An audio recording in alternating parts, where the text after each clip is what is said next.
Kristin Haas is an associate professor of American culture. She has written 2 books, Carried to the Wall, American Memory and the Vietnam Veterans Memorial from 1998, and Sacrificing Soldiers, New War Memorials and the National Mall from last year. The latter of these 2 books is a study of the way that recent war memorials in Washington, D.C. reflect and also participate in a shift in how we have come to remember our fallen soldiers as well as the country they represented. Her talk this evening will help us situate our discussion within 20th century debates concerning monuments and monumentality. Let's welcome Kristin Haas as our first speaker in the panel.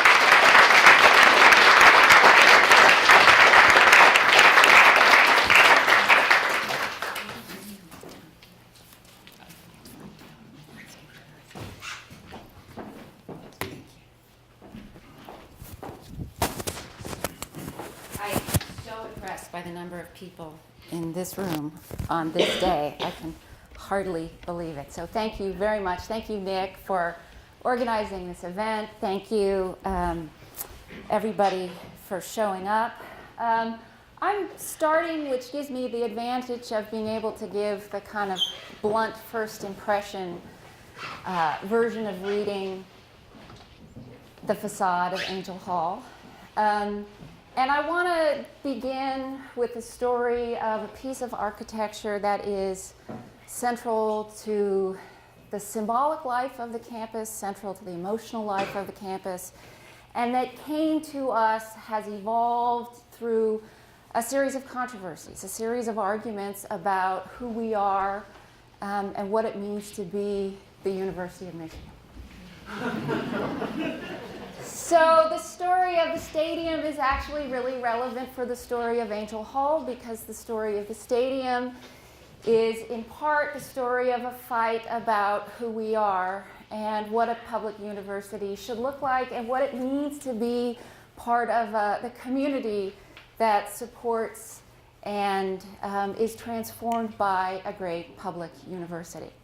So some of you will be familiar with this version of the Michigan Stadium. This is not what it looked like when it was originally built in 1927, but in 1998, the then president of the university, Lee Bollinger, hired very famous architects, Robert Venturi and Denise Scott Brown, to come up with a master plan to think about what the university should look like and to think about the present of the university, but really to think about the future of the architecture of this university and the community. And they did lots of things. One of the things that they did most visibly earliest was they, in order to facilitate adding some extra seats in the stadium, they put this plastic halo around the stadium. And their contribution to architecture is a kind of early and central articulation of postmodern architecture. And postmodern architecture is different from postmodernism in lots of other contexts because it's a quite explicit idea, right? That the modern relationship between form and function is no longer necessary, and that architecture could be freed from debates about that relationship, and really what you needed was the form and the sign. And so their first, literally, figuratively, their famous 1977 book called Learning from Las Vegas was a kind of orgasmic celebration of Las Vegas as the ultimate kind of expression of what's brilliant in architecture, which is the building and the sign. And in 1977, this was exciting and compelling and drove a lot of architectural conversations. By the time they came to us here at the University of Michigan and they wanted to give our university community the form and then the sign, the form and then the sign, the irreverent wit that was so powerful a few decades earlier in architecture was profoundly rejected by people who love the university. And I had the opportunity to be at a dinner with President Bollinger and some of his compatriots who had very earnestly thought that they were going to give us sort of new, cool, exciting architecture. And at this dinner, one of these smart, well-meaning compatriots actually pulled out photographs of, and this is from MLive, I know nothing about these people, but at this dinner, he pulled out photographs of what people look like when they go to the stadium.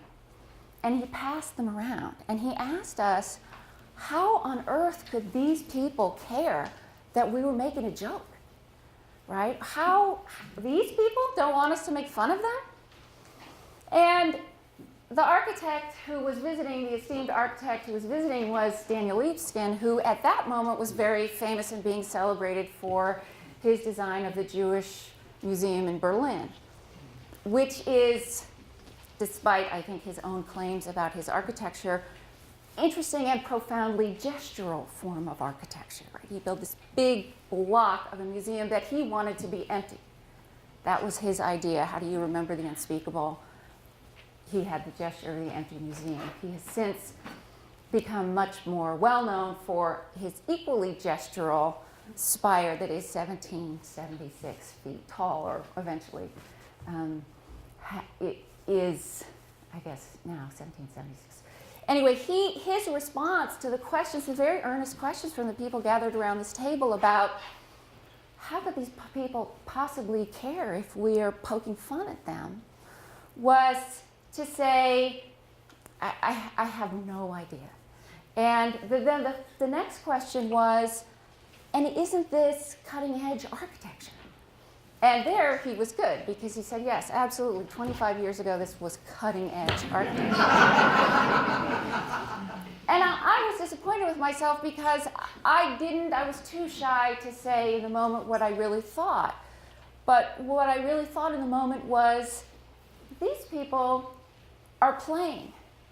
This is a form of play, but what their university looks like, even if it is the stadium, actually matters to them in a way that that this disrupted, right? That these people in their ridiculous clothes, they have a relationship to the idea of the university. They have a relationship to the idea of how transformative a great public university can be. I thought of my own father-in-law, who is third-generation Michigan graduate, is a psychiatrist who has worked for 40 years in psychiatric admitting in Flint, somebody who works with the poorest of the poor and the sickest of the sick. And on Saturday can just wear the most ridiculous outfits, right, to the football game. But what the conversation at that dinner missed was that people in the university, alums, have an expectation of dignified, even if it's the stadium. They have an expectation that they want dignified architecture, that they want the university to be represented as something ennobling, as something to a part of a community, something beyond themselves to which they can aspire.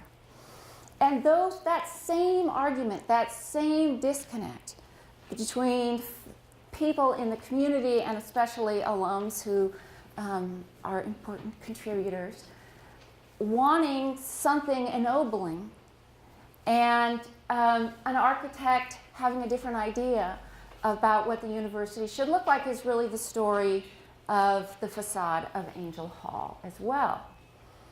So Albert Kahn, as people familiar with the university know, is an important architect, designed many of our key buildings between 1913 and well into the 20s. And he was not an architect who was interested in ennobling. He was an architect who was interested in light and space. He was an architect who worked very closely and productively with then President Burton. Burton admired his clean lines. He admired his business-like approach to architecture. Kahn was a German Jew who came to the United States as a boy, came with his family to Detroit, and he lived with his family in relative poverty. His father worked for a while in a factory, and he had a very different perspective on architecture than many of the well-known architects in his time. He was somebody who imagined glorious architecture as practical architecture. He had a whole different relationship in his thinking between form and function, and he was most famous for his factory buildings. This is sort of the expertise that he developed. This is a Charles Sheeler photograph of the Rouge plant that Kahn helped to design and construct. But this wasn't what alums at the university were looking for to represent their vision in 1920 of what a university should look like, what a great public university should look like. Even though we now look at Hill Auditorium and think that it's beautiful and we sit inside and we are awash in the ornamentation and the detail and the texture of it, in 1913, some people liked it, but a lot of people grumbled that it was relatively plain. This is a modest entry by some standards, and the rest of the building is not covered with ornament. This building, which is of course beloved to so many of us, was disturbingly plain. It kind of looked like a factory to some in 1920. And in fact, by 1922, and I'm borrowing my version of the story from Janet Krieger, who is a Michigan grad who's on the Michigan Historic Preservation Network committees. But alums in 1920 actually went to the then Dean Cooley and told him, we want monumental structures. More alums would contribute money for monumental structures. They were writing to Cooley and to Burton to say, I'm sending my son to Princeton because it looks like a fancy university. It looks like what a university should look like, and what Kahn is giving us is too simple. Burton and Kahn were remarkably flexible on the construction of this building. In my reading of it, they took this criticism to heart. They responded to these alums who, in this case, were holding pretty tightly onto the purse strings. And Kahn said, okay, I'll come back with another version. He came back with a Gothic version that the alums said, absolutely not. And then in very short time, he came up with this portico, which he just slapped onto his existing design. So, I'm not saying he was a postmodernist or anything, but so, and everybody was satisfied for the most part, right?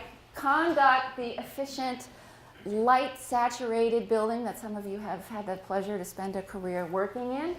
And the people who wanted something that looked sort of like Princeton, right? The campuses that were built in this period, in this style, Columbia, parts of University of California, MIT, this is what they looked like. This is what they communicated, and this is what ultimately the University of Michigan got. This is what monumental was in 1920. And it's worth spending just a minute talking about what monumental was in 1920 and why.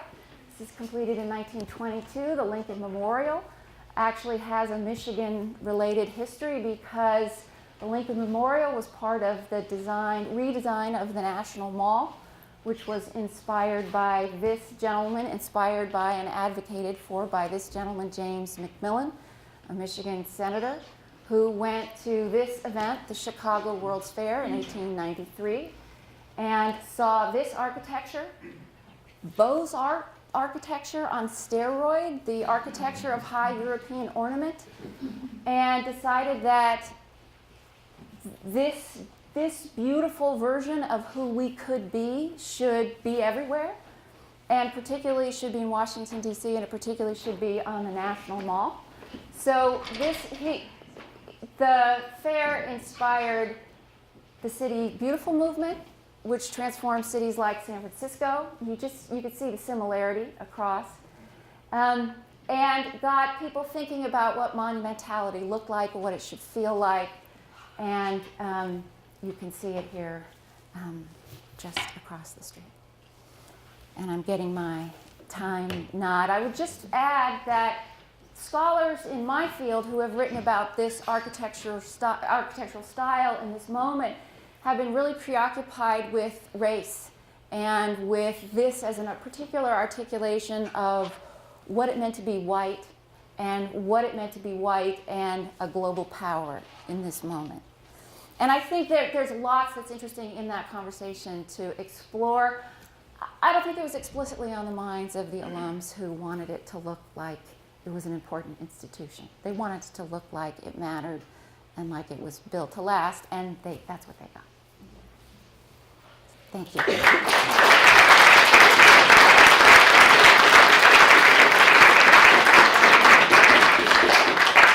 Time for one question or two questions.